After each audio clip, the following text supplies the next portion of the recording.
বিসমিল্লাহির রহমানির রহিম। সূরার ফজিলত ও আমল। আল্লাহ রাব্বুল আলামিন আসমান জমিন সৃষ্টি করার দিন হতে মাসের সংখ্যা 12 বলে নির্ধারিত করেছেন। তন্মধ্যে 4টি মাস অধিক সম্মানিত: জিলকদ, জিলহজ, মুহররম ও রজব। ইহা একটি অকাট্য অপরিবর্তনীয় ব্যাপার। আল কোরআন। রাসূল আকরাম সাল্লাল্লাহু আলাইহি সাল্লাম ইরশাদ করেছেন, তোমরা খোদার মাস মুহররমের প্রতি সম্মান প্রদর্শন করবে। যে ব্যক্তি এ কাজ করবে, আল্লাহ রাব্বুল আলামিন তাকে জান্নাত দান করবেন এবং তাকে দোজখের আগুন থেকে নাজাত দিবেন। ইবনে মাজাহ শরীফ।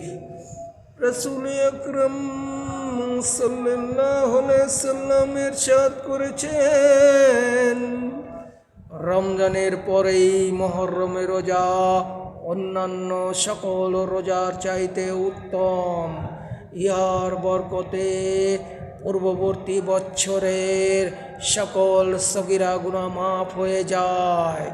মুসলিম শরীফ। রাসূল আকরাম সাল্লাল্লাহু আলাইহি সাল্লাম ইরশাদ করেছেন, যে ব্যক্তি আশুরা রোজা রাখে, সে 60 বছর দিনে রোজা রাখার এবং রাত্রিতে ইবাদত করার সওয়াব পায়। তাবরানী। কোরআন হাদিস কিতাবে আরও বর্ণিত আছে যে, রমজানের রোজা ফরজ হওয়ার পূর্বে আশুরা রোজা ফরজ হিসেবেই রাখা হতো।